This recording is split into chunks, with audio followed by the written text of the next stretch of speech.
Hello guys, welcome to real talk. It Sumith. അപ്പോൾ എപ്പോഴും പറയുന്ന പോലെ ആദ്യമായിട്ട് വീഡിയോ കാണുന്നവരാണെങ്കിൽ ആദ്യമായിട്ട് ചാനലിലേക്ക് വരുന്നവരാണെങ്കിൽ തീർച്ചയായിട്ടും നിങ്ങൾ ചാനൽ സബ്സ്ക്രൈബ് ചെയ്തിട്ട് നിങ്ങൾ വീഡിയോ കാണാൻ തുടങ്ങണം. അതോടൊപ്പം നിങ്ങളുടെ അഭിപ്രായങ്ങൾ എന്തോ ആയിക്കോട്ടെ അത് കമൻറ്റ് സെക്ഷനിൽ മെൻഷൻ ചെയ്യുക. അങ്ങനെ അഭിപ്രായങ്ങൾ പറഞ്ഞു എന്ന് പറഞ്ഞാൽ ഈ വീഡിയോ കാണുന്ന വേറൊരാൾക്ക് അത് വളരെയധികം യൂസ്ഫുൾ ആവും എന്നുള്ളൊരു കാര്യമുണ്ട്.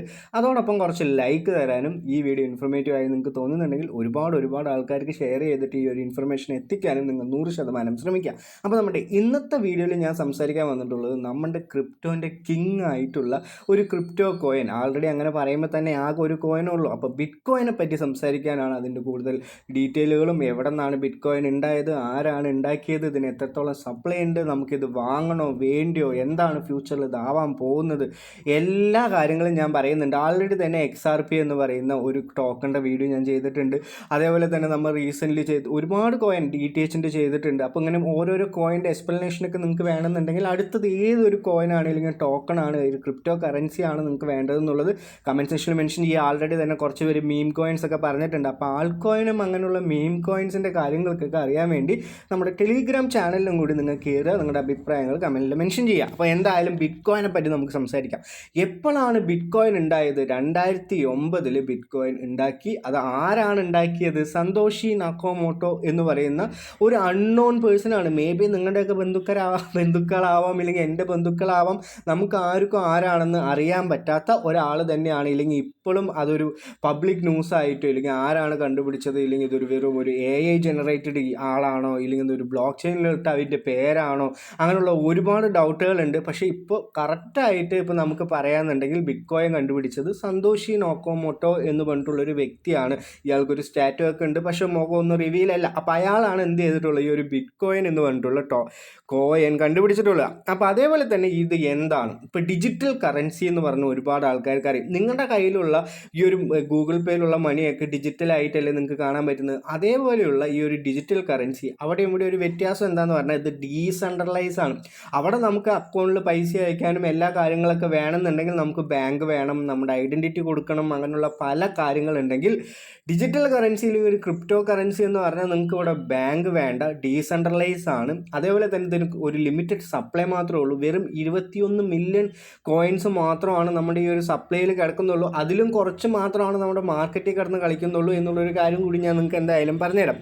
അതേപോലെ തന്നെ നമ്മൾ ഇനി അടുത്തത് നോക്കാൻ പോകുന്നത് ഇതിൻ്റെ ഹിസ്റ്ററിയാണ്. അപ്പോൾ ഫസ്റ്റ് ഹിസ്റ്ററി എന്ന് പറഞ്ഞാൽ ഇതൊരു ബ്ലോക്ക് ചെയിൻ മെറ്റീരിയൽ, അല്ലെങ്കിൽ ഒരു ബ്ലോക്ക് ചെയിൻ മെത്തേഡിലാണ് ഇത് ക്രിയേറ്റ് ചെയ്തിട്ടുള്ളത്.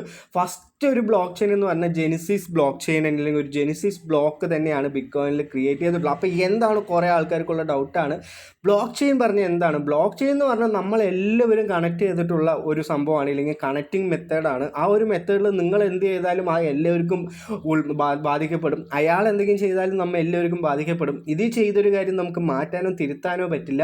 ഞാനൊരു തെറ്റ് ചെയ്തെന്ന് പറഞ്ഞാൽ ആ തെറ്റ് ഞാൻ എൻ്റെ കൂടെയുള്ള എല്ലാവരും ചെയ്യും. അതേപോലെ തന്നെ ആ ഒരു ബ്ലോക്കിൽ അത് എന്താവും, നോട്ടഡ് ആവും. അത് നിങ്ങൾക്ക് വീണ്ടും ചേഞ്ച് ചെയ്യാനോ മാറ്റാനോ പറ്റില്ല. ഈ ഒരു കാര്യം കൊണ്ടാണ് കുറേ ആൾക്കാർ എന്ത് പറയുന്നത്, ക്രിപ്റ്റോ എന്ന് പറയുന്നത് വളരെ സെക്യൂർ ആണ് എന്നുള്ളൊരു കാര്യം പറയുന്നത്. അപ്പോൾ ഇവിടെ ഏറ്റവും സെക്യൂർ അല്ലാത്ത രീതിയിലൊക്കെ മാറുന്നത് എന്താണ്, നമ്മൾ സ്വയമായിട്ട് ഇതിൻ്റെ ഓരോ കാര്യങ്ങൾ ചെയ്യുന്നതും തെറ്റ് നമ്മൾ വേണം വെച്ച് ചെയ്യുക, അല്ലെങ്കിൽ നമ്മൾ മിസ്റ്റേക്കിലി ചെയ്യുക, അങ്ങനെയുള്ള കാര്യങ്ങളൊക്കെ ചെയ്യുമ്പോൾ നിങ്ങളുടെ ഫണ്ടൊക്കെ ലോസ് ആയെന്ന് പറഞ്ഞാൽ നമുക്ക് തീർച്ചയായിട്ടും തിരിച്ചെടുക്കാൻ പറ്റില്ല എന്നുള്ളൊരു കാര്യം. അതേപോലെ തന്നെ ഇതിൻ്റെ ഒരു ബിറ്റ് കോയിനിൽ ഏറ്റവും കൂടുതൽ വൈറലായ ഒരു കാര്യമാണ്, അല്ലെങ്കിൽ ഈ ഒരു ലോകത്തിൽ ഏറ്റവും കൂടുതൽ ഒരു മണ്ടനായ ഒരു വ്യക്തി എന്ന് പറഞ്ഞാൽ ഈ ഒരു 2010 ഒരു 2 പിസയ്ക്ക് വേണ്ടിയിട്ട് 10,000 BTC ആണ്. നമ്മുടെ ഇന്നത്തെ ഈ ഒരു ഇതിലൊക്കെ എടുത്ത് നോക്കിയെന്ന് പറഞ്ഞാൽ $1 ബില്യൺ ആണ് ഇതിൽ കിട്ടുക. ആ ഒരു വ്യക്തി എന്ത് ചെയ്തു, വെറും 10,000 BTC വെറും 2 പിസയ്ക്ക് വേണ്ടി വിറ്റു. അപ്പോൾ അതിനെപ്പറ്റി ഒരുപാട് ചർച്ചകളൊക്കെ നടത്തുന്നുണ്ട്. പക്ഷെ പറയാൻ പറ്റില്ല, മനുഷ്യനാണ്. അയാളുടെ അന്നത്തെ സാഹചര്യം എന്തായിരുന്നു എന്ന് നമുക്കറിയില്ല. അപ്പോൾ ആ ഒരു രീതിയിൽ അയാൾ എന്ത് ചെയ്തിട്ടുണ്ടാവും, അത് വിറ്റായാലും അത് അയാൾക്ക് അന്നത്തെ ആ ഒരു സമയത്ത് അതിന് അത്രത്തോളം വാല്യൂ ആണ് ഉണ്ടായിരുന്നുള്ളൂ എന്നുള്ളൊരു കാര്യം കൂടി അവിടെ കിടക്കുന്നുണ്ട്. അതേപോലെ തന്നെ 2013 നമ്മുടെ BTC എന്ന് പറഞ്ഞ് $1,000 ടച്ച് ചെയ്തു എന്നുള്ളൊരു കാര്യമാണ്. അതേപോലെ തന്നെ 2017 അത് $1,000 to $20,000 ആയിട്ട് മാറി എന്നുള്ളൊരു കാര്യമാണ്. അതേപോലെ തന്നെ ഈ വളർച്ച നിങ്ങൾ ശ്രദ്ധിക്കണം. 2021 അത് $69 വരെ ആയി, ഇല്ലെങ്കിൽ $69,000 വരെ ആയി എന്നുള്ളൊരു കാര്യം. 2025 ഇപ്പോൾ അത് $123, $120 $120 വരെ, $120K ആണ് ഞാൻ ഉദ്ദേശിക്കുന്നത്. വിശ്വസിക്കുന്നത് അത്രത്തോളം ഡോളർ വരെ എന്താണ് ബിറ്റ് കോയിനായി. അപ്പോൾ ആ ഒരു രീതിയിലും കൂടി നിങ്ങൾ ബിറ്റ് കോയിൻ്റെ വർത്ത് മനസ്സിലാക്കാനാണ് ഈ ഒരു ചാർട്ട് ഞാൻ പറഞ്ഞത്. അപ്പോൾ എങ്ങനെയാണ് ബിറ്റ് കോയിൻ വർക്ക് ആവുന്നത്? നമുക്ക് ബിറ്റ് കോയിൻ ഏതൊരു എക്സ്ചേഞ്ചിന്നും അങ്ങനെയുള്ള നമ്മുടെ ഇന്ത്യയിൽ ലീഗലായിട്ടുള്ള ഏതൊരു ഇതിൽ വേണമെങ്കിലും നമുക്ക് എന്താണ് ബിറ്റ് കോയിൻ വാങ്ങാൻ പറ്റും. ഇല്ലെങ്കിൽ ലീഗലായിട്ട് ഡീസെൻട്രലൈസ് ഉപയോഗിച്ച് നമുക്ക് ബിറ്റ് കോയിൻ വാങ്ങാം. അതിൻ്റെ കാര്യമൊന്നും ഞാൻ പറഞ്ഞു തരുന്നില്ല. അതേപോലെ തന്നെ നമുക്ക് ബിറ്റ് കോയിൻ മൈനിങ് എന്ന് പറഞ്ഞിട്ടുള്ള ഒരു പ്രോസസ്സ് നടക്കുന്നുണ്ട്. നിങ്ങൾക്കൊരു ചെറിയ തോതിലുള്ള ബിറ്റ് കോയിൻ ഇന്നത്തെ കാലത്തൊക്കെ മൈൻ ചെയ്യണമെങ്കിൽ വർഷങ്ങൾ എടുക്കും എന്നുള്ളൊരു കാര്യമാണ്. അതിൻ്റേതായിട്ടുള്ള പ്രോസസ്സറും അതിൻ്റേതായിട്ടുള്ള ചിലവും അങ്ങനെയുള്ള പല കാര്യങ്ങളുണ്ട്. അപ്പോൾ ആ ഒരു മൈനിങ്ങിലേക്ക് നമുക്ക് ഏതെങ്കിലും ഒരു ആപ്പെന്നോ അങ്ങനെയുള്ള കാര്യങ്ങളൊക്കെ കിട്ടുന്നത് വളരെ ഫേക്ക് ആയിരിക്കും, അല്ലെങ്കിൽ വളരെ കുറവായിരിക്കും, അല്ലെങ്കിൽ ആൾമോസ്റ്റ് 99.99% അത് ഫേക്ക് ആവാനാണ് ഏറ്റവും കൂടുതൽ സാധ്യത. അതേപോലെ തന്നെ ഡീസെൻട്രലൈസിൻ്റെ കാര്യം ഞാൻ പറഞ്ഞു. ഡീസെൻട്രലൈസേഷനാണ് നോ ബാങ്ക്. അതേപോലെ തന്നെ million of computer world keep the system running. നമ്മളെപ്പോലെയുള്ള ഒരുപാട് ആൾക്കാരാണ് എന്ത് ചെയ്യുന്നത്, ഇതിൻ്റെ വേണ്ടിയിട്ടുള്ള ഒരു റണ്ണിങ് ചെയ്യുന്നത്. നമ്മളാണ് ഇതിൻ്റെ ഒരു ബാങ്കിൻ്റെ ഓണർ എന്നുള്ളൊരു കാര്യമാണ്. അതേപോലെ തന്നെ ബിറ്റ് കോയിൻ ടുഡേ, ഇന്നത്തെ ബിറ്റ് കോയിൻ്റെ കാര്യം. അപ്പോൾ ഇന്ന് നിങ്ങൾ ഒരുപാട് ആൾക്കാർ മേടിക്കുന്നുണ്ടാവും. എൻ്റെ ഒരു അഭിപ്രായത്തിൽ ബിറ്റ് കോയിൻ നിങ്ങൾ നിങ്ങളുടെ കിഡ്നിയോ കണ്ണോ എന്തെങ്കിലുമൊക്കെ വിറ്റിട്ട് ഇപ്പം തന്നെ മേടിച്ച് വെക്കുക. മേടിച്ച് വെച്ചു എന്ന് പറഞ്ഞാൽ ഇപ്പോൾ നിങ്ങൾക്ക് എന്താണ് വലിയ രീതിയിൽ പ്രോഫിറ്റ് അങ്ങനെയുള്ള കാര്യങ്ങൾ ഇല്ലെങ്കിലും ഫ്യൂച്ചറിൽ നല്ല രീതിയിൽ തന്നെ പ്രോഫിറ്റ് ഉണ്ടാവാനുള്ള സാധ്യതകളുണ്ട്. ഒരുപാട് ETF പൊട്ടൻഷ്യലുള്ള അല്ലെങ്കിൽ ഒരുപാട് ആൾക്കാർ ഇത് വാങ്ങി വെക്കുന്നുണ്ട്. പണ്ട് കാലത്ത് സ്കാം ആണെന്ന് പറഞ്ഞിട്ടുള്ള ഒരുപാട് ഗവൺമെൻറ് എന്ത് ചെയ്തിട്ടുണ്ട്, ഇപ്പോൾ ഇതിലേക്ക് ഇൻവെസ്റ്റ്മെൻറ്റ് ചെയ്യുന്നുണ്ട്. നമ്മുടെ ഇന്ത്യ പോലും ഇതിൽ ഇൻവെസ്റ്റ്മെൻറ്റ് ചെയ്തിട്ടുണ്ട്. അതേപോലെ തന്നെ നിങ്ങൾക്ക് ഏറ്റവും കൂടുതൽ ഒരു ഡൗട്ട് എന്താണെന്ന് പറഞ്ഞാൽ, വേൾഡ് വൈഡ് ഇത് മൊത്തം ബാൻ ചെയ്തു എന്ന് പറഞ്ഞാൽ നമ്മൾ എന്ത് ചെയ്യും ബ്രോ? അങ്ങനെ ബാൻ ചെയ്താൽ നിങ്ങൾക്ക് എന്താണ് ഇത് യൂസ് ചെയ്യാൻ പറ്റും. അതാണ് ഏറ്റവും വലിയൊരു പ്രത്യേകത പറഞ്ഞാൽ, ഗ്ലോബൽ വേൾഡിൽ എല്ലാവിടെയും നിങ്ങൾക്ക് യൂസ് ചെയ്യാം. ഇതിപ്പോൾ ലീഗലല്ല, ലീഗലാണ് അങ്ങനെയുള്ള കാര്യങ്ങളാണെങ്കിലും നമ്മൾ എന്താണ് ഇല്ലീഗലായിട്ട് യൂസ് ചെയ്യാനും, ഇല്ലെങ്കിൽ സിമ്പിളായിട്ട് ഇപ്പോൾ ഇല്ലീഗൽ അല്ലെങ്കിലും നിങ്ങൾ വീട്ടിലിരുന്ന് യൂസ് ചെയ്താലും പെട്ടെന്ന് ആരും കണ്ടുപിടിക്കാത്ത ഒരു കാര്യമാണ് ഈ ഒരു ക്രിപ്റ്റോ കറൻസി എന്നില്ലെങ്കിൽ ഒരു ബിറ്റ് കോയിൻ എന്ന് പറയുന്നത്. അപ്പോൾ അത്രത്തോളം അതിനൊരു എഫിഷ്യൻസി ഉണ്ട് എന്നുള്ളൊരു കാര്യമാണ്. അപ്പോൾ എന്തുകൊണ്ടാണ് ബിറ്റ് കോയിൻ വാല്യുബിൾ? അപ്പോൾ ഫസ്റ്റ് കാര്യം തന്നെ പറഞ്ഞാൽ 21 മില്യൺ ബിറ്റ് കോയിൻ മാത്രമേ ഉള്ളൂ. ഇനി അത് കൂടുതൽ ഉണ്ടാക്കാനോ വാങ്ങാനോ അല്ലെങ്കിൽ കൂടുതൽ കുറയ്ക്കാനോ അങ്ങനെയുള്ള ഒരു കാര്യങ്ങളും ചെയ്യാൻ പറ്റില്ല. ആ ഒരു ലിമിറ്റഡ് സപ്ലൈ ഇനി ജീവിതകാലം മൊത്തം ആ ലിമിറ്റഡ് സപ്ലൈ ഉള്ളൂ. ഒരുപാട് ആൾക്കാർക്ക് ഇത് വേണം, ഒരുപാട് ആൾക്കാർ ഇതിനെ പറ്റി അറിഞ്ഞു തുടങ്ങി, ഒരുപാട് ആൾക്കാർ ഇതിനെ പറ്റി സംസാരിക്കാൻ തുടങ്ങി, ഇതിൽ ഇൻവെസ്റ്റ്മെൻറ്റ് ചെയ്ത് എന്തായാലും പൈസ കിട്ടുന്നതായി. അപ്പോൾ ഈ ഒരു 21 മില്യൺ വെച്ചിട്ട് ഇത്രത്തോളം വേൾഡിലുള്ള ആൾക്കാരൊക്കെ ഇത് വേണം എന്ന് പറയുമ്പോൾ വളരെ കുറവും വേൾഡിലുള്ള എല്ലാവർക്കും വേണം പറയുമ്പോൾ ഇതിൻ്റെ വാല്യൂ കൂടാനുള്ള ഒരുപാട് സാഹചര്യങ്ങൾ ഇവിടെ കിടക്കുന്നുണ്ട്. അതേപോലെ തന്നെ ഇതിപ്പോൾ ഡിജിറ്റൽ ഗോൾഡായി മാറിക്കഴിഞ്ഞു. എന്താണെന്ന് പറഞ്ഞാൽ ആൾറെഡി തന്നെ ഗോൾഡിലേക്ക് ഇൻവെസ്റ്റ്മെൻറ്റ് ചെയ്യുന്നത്, അന്ന് ഇൻവെസ്റ്റ്മെൻറ്റ് ചെയ്തവർ ഇന്ന് ചിന്തിക്കുകയാണ്, അന്ന് ഞാൻ അതിൽ ഇൻവെസ്റ്റ്മെൻറ്റ് ചെയ്ത പൈസ ബിറ്റ് കോയിനിൽ ഇൻവെസ്റ്റ്മെൻറ്റ് ചെയ്താണെങ്കിൽ എനിക്ക് വളരെയധികം പ്രോഫിറ്റ് കിട്ടിയത്. പക്ഷേ ഇങ്ങനെയുള്ള ആൾക്കാർക്കും ഏതൊരു വ്യക്തിക്കും നമ്മുടെ ചുറ്റുമുള്ള ഭാഗത്തൊക്കെ ആൾക്കാർ എന്താണ് ഇതൊരു സ്കാം ആണെന്നാണ് പണ്ട് കാലം തൊട്ടേ പറയുന്നത്.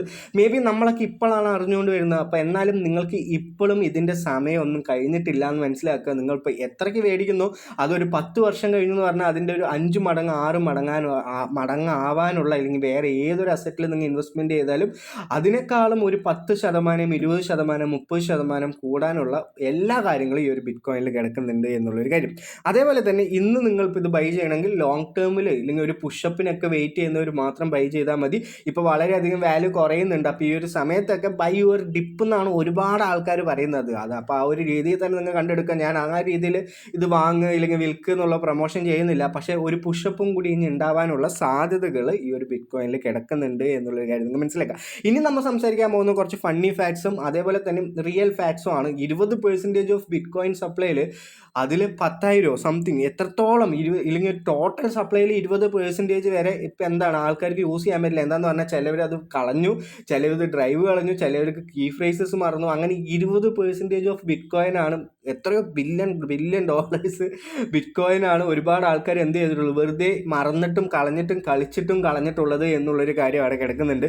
അതേപോലെ തന്നെ some countries once call bit coin illegal, now they are investing it. അപ്പോൾ ഒരുപാട് കൺട്രികൾ ബിറ്റ് കോയിനും അതേപോലെ തന്നെ ക്രിപ്റ്റോ ഇലീഗലാണ് പറഞ്ഞവർ ഇപ്പം എന്ത് ചെയ്യുന്നുണ്ട്, അത് വാങ്ങിയിട്ട് അവർ അസറ്റായിട്ട് സ്റ്റോർ ചെയ്യുന്നുണ്ട് എന്നുള്ളൊരു കാര്യമാണ്. അതേപോലെ തന്നെ a programmer once offering 10,000 BTC to anyone who deliver him lunch. അപ്പോൾ ഒരു ഇതും കൂടി നിങ്ങൾ ആലോചിക്കണം. അപ്പോൾ ഏറ്റവും പൈസയുള്ള ഒരാളാണ്. അയാൾ ഇതൊക്കെ റിയൽ ഫണ്ണി ഫാക്ട്സ് മാത്രമാണ്. അപ്പോൾ ഒരാൾ എന്ത് ചെയ്തു എന്ന് പറഞ്ഞാൽ ഇയാൾക്ക് ലഞ്ച് കൊണ്ടുവരുന്ന ആൾക്കാർക്കൊക്കെ 10,000 BTC വരെ അവർ എന്ത് ചെയ്തിട്ടുണ്ടായിരുന്നു. ഒരു കാലത്ത് ഒരു പ്രോഗ്രാമർ ഇത് ഓഫർ ചെയ്തിട്ടുണ്ടായിരുന്നു. അപ്പോൾ അന്നത്തെ ആ ഒരാൾക്ക് നിങ്ങളത് മനസ്സിലാക്കുക, അന്ന് അങ്ങനെയൊന്നും അത് ആൾ വിചാരിച്ചിട്ടേ ഉണ്ടാവില്ല. ഈ ഒരു 10,000 BTC എന്നൊക്കെ പറഞ്ഞാൽ ഇപ്പോൾ ഒരു BTC 2 BTC തന്നെന്ന് പറഞ്ഞാൽ നമ്മളെ കൊണ്ട് അത് അഫോർഡബിൾ അല്ലെങ്കിൽ നമുക്ക് വാങ്ങാൻ പറ്റുന്നില്ല. അത്രത്തോളം പൈസയായി ഇതിനായി എന്നുള്ളൊരു കാര്യമാണ്.